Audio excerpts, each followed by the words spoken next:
Hi, kamusta kayo? Kung interesado ka panoodin ang video ko, tara samahan niyo ako. So bali ngayong araw nga pala, papasok tayo ng trabaho. Kaya let's go! So andito na nga pala tayo, naglalakad papunta kung saan ang istasyon ng tren. Dito nga pala yan sa likod ng Star Mall. Bali ito nga pala yung kasama ko si Brian. Nakakalungkot lang kasi yung dating Star Mall na pinapasyalan namin ay hindi mo na pwedeng pasyalan. Pero wala tayong idea kung ano ang pinagmulan. Kaya balik tayo sa mga oras na to ay niready ko na yung pambayad ko para makabili ng ticket para makasakay na agad sa tren. Pasimplihan ko nga lang palang binibideo kasi nakakaya. Bali ito na nga pala yung ticket na nabili natin at ilalagay natin yung bag natin dyan para lumusot. Bali chine-check kasi nila kung ano yung gamit na dala mo. Kaya paglabas ng bag ko dahil wala silang nakitang kahit ano, kukunin ko na agad yan. So sa mga oras na to ay naglalakad na tayo para makapasok ka sa loob ng tren. So ito nga pala yung ID ko, sinuot ko para makalis ako ng pamasahe kasi 24 pesos lang ibabayad ko kapag estudyante. So after nga nun pagkapasok namin ng loob ng tren ay maluwag pa ang mga upuan. Medyo maaga kami sa mga oras na to kaya konti pa lang yung tao sa loob. Dito kung mapapansin nyo, mas gusto namin pumesto sa gilid kasi meron kaming masasandalan. Magpasyensyahan nyo na nga pala yung kasama ko kasi magulo mag-video.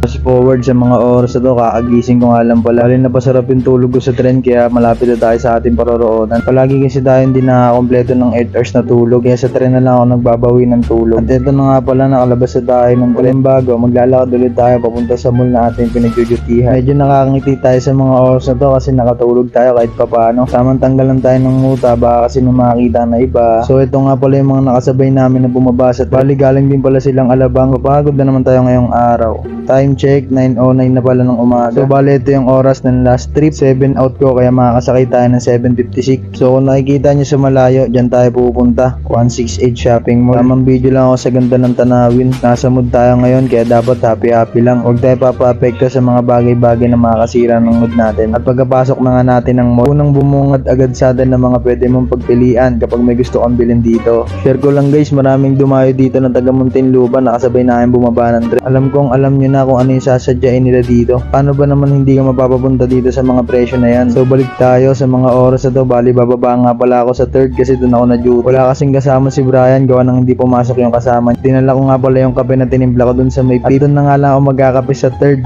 kung saan naka-duty si Brian. Walang hiya-hiya, ba't ka may hiya? Wala naman akong kilala dito. Time check, ang oras nga pala nito ay 10 AM.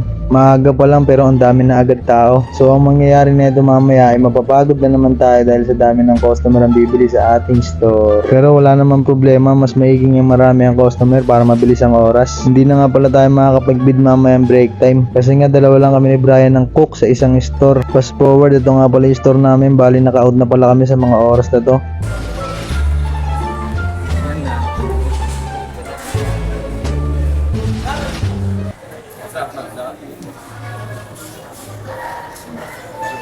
Then eto nga pala yung night market na sinasabi ko sa inyo nun. Grabe yung dami ng tao dito ngayon. December na kasi kaya dinudumog talaga ng tao. Dito na nga lang din pala. Bye bye!